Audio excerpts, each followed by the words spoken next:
जय भीम, नमो बुद्धाय. बुद्ध धम्म आणि संस्कार या चॅनलमध्ये आपणा सर्वांचं स्वागत आहे.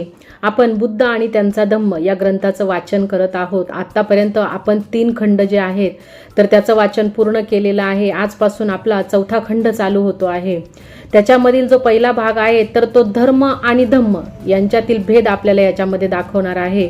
तर आज आपण धम्म म्हणजे काय हे बघणार आहोत. धर्म हा एक अनिश्चित शब्द आहे, म्हणजे त्याचे अनेक वेगवेगळे अर्थ लावलेले आहे आणि ते कधीही निश्चित नव्हते. त्याचे वेगवेगळे अर्थ पुढे वेगवेगळ्या प्रकारांमध्ये ते होत गेले. आणि याचं कारण असं आहे, धर्म हा अनेक अवस्थांमधून गेला आणि अनेक अवस्थांमधून जात असताना त्याची वेगवेगळी संकल्पना तयार झाली, त्याची वेगवेगळी संज्ञा तयार झाली.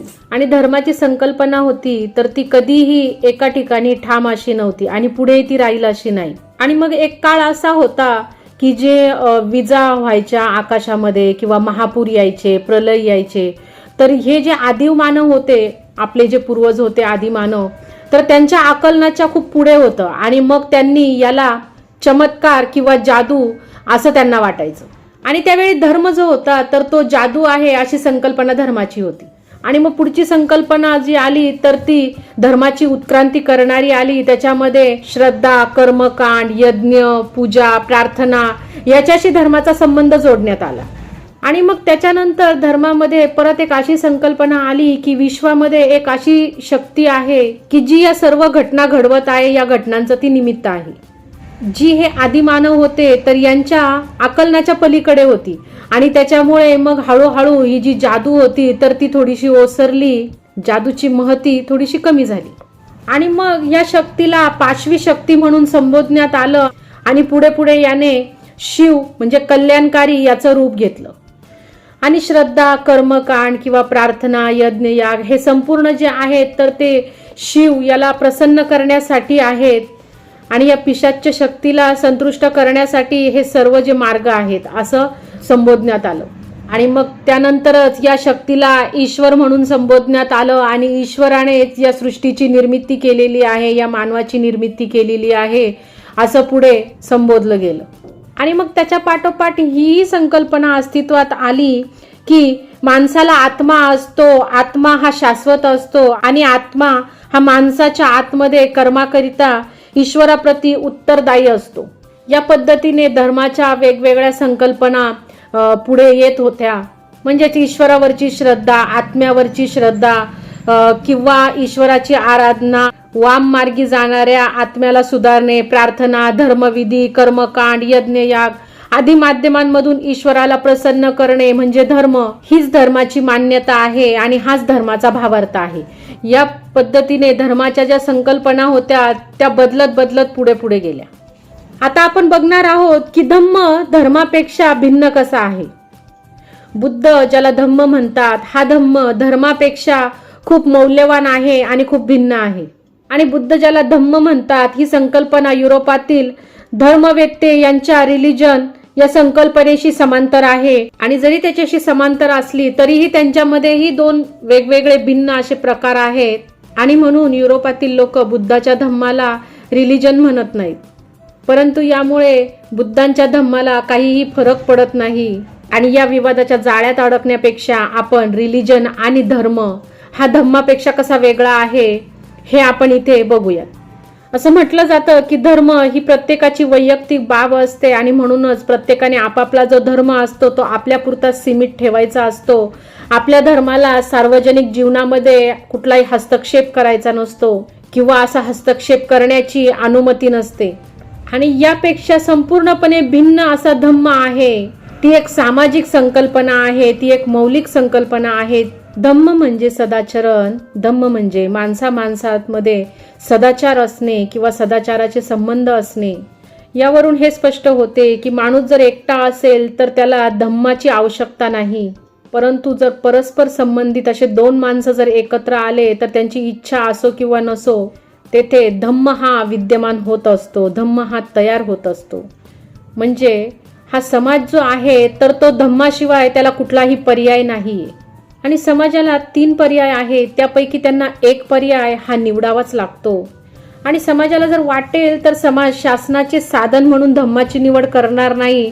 धम्म हे शासनाचे साधन नसेल तर धम्म म्हणजे काही नाही. याचा अर्थ असा होतो की समाजाने अराजकतेचा मार्ग स्वीकारला आहे. आणि दुसरा पर्याय म्हणजे समाज पोलीस व्यवस्थेची निवड करू शकतो. पोलीस व्यवस्था शासनाचे साधन असेल तर असे शासन म्हणजे हुकुमशाही व्यवस्था होय.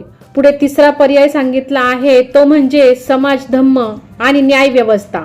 हा पर्याय स्वीकारू शकतो.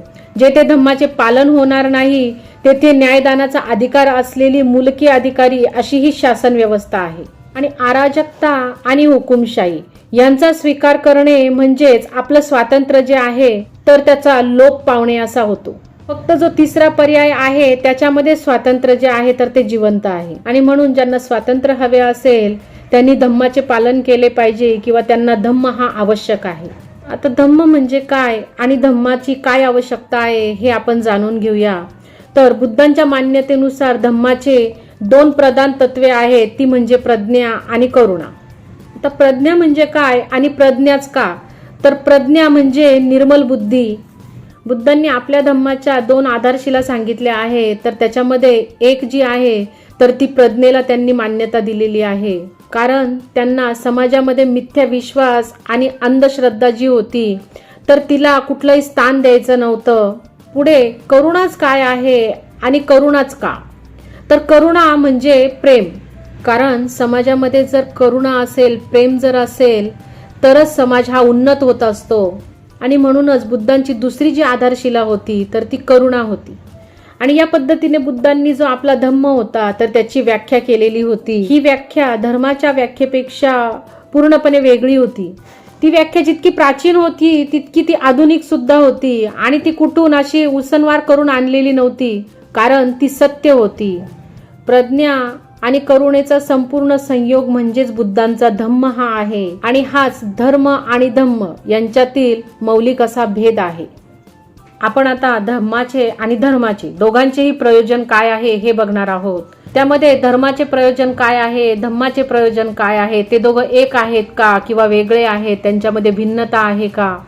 आणि या प्रश्नांची उत्तरे जे आहेत तर ते आपल्याला 2 सुक्तामध्ये भेटणार आहे. एक म्हणजे ज्यात बुद्ध आणि सुनखत यांच्यामधील संवाद झाला त्याच्यामध्ये, आणि दुसरं म्हणजे ज्यात बुद्ध आणि ब्राह्मण पोट्टपाद यांच्यातील संवाद झाला याचा उल्लेख तिथे केलेला आहे. आणि एकदा तथागत मल्लांची नगरी अनुपीय येथे विहार करत होते. ते तिथे प्रातसमयी जरा लवकर उठले. त्यांनी चिवर वस्त्र परिधान केलं आणि ते भिक्षाटनासाठी नगरीमध्ये निघाले. परंतु त्यांच्या ध्यानामध्ये आलं की आपण जरा आज लवकरच निघालो आहोत. आणि म्हणून त्यांनी काय केलं की ते भग्गव परिव्राजक जे होते तर त्यांच्या आश्रमामध्ये ते गेले. आणि त्यांना बघितल्यानंतर ते भग्गव जे होते तर त्यांनी तथागतांना वंदन केलं आणि त्यांनी सांगितलं की तुम्ही आतमध्ये येऊन बसा, इथे आम्ही जे आसन मांडलं आहे तुम्ही याच्यावरती बसा. आणि मग तथागतही तिथे गेले आणि त्यांनी आपलं आसन ग्रहण केलं. त्यांच्यापेक्षा जे थोडंसं खालचं आसन होतं त्याच्यावरती भग्गव बसलेला होता. आणि तो तथागतांना म्हणाला की बऱ्याच दिवसांपूर्वी माझ्याकडे सुनखत लिच्छवी आला होता आणि तो म्हणाला की मी तथागतांचा त्याग केला आहे, मी आता त्यांचा आचार्य नाही, मी त्यांचा अनुगामित्व जे आहे त्याचाही त्याग केलेला आहे.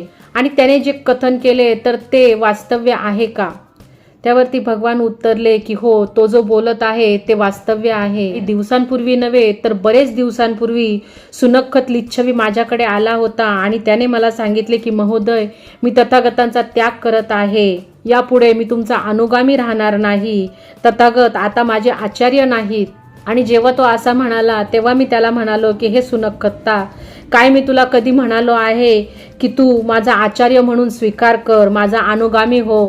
त्यावरती तो म्हणाला की नाही महोदय, तुम्ही मला असे कधीही म्हणाला नाही. काय तू मला कधी असा म्हणाला होता की मी तथागतांचा आचार्य म्हणून स्वीकार करतो, मी तथागतांचा अनुगामित्व स्वीकारतो? त्यावरती तो म्हणाला की नाही महोदय, मी असे कधीही म्हटलो नाही. मी त्याला अशी विचारणा केली की जर तूही मला जर काही म्हणाला नव्हतास आणि मीही तुला जर काही म्हणालो नव्हतो तर मी कोण आहे आणि तू कोण आहे जो तू माझा त्याग करत आहेस? आणि हे तुला जाणवत नाही की यामध्ये तुझाच दोष आहे?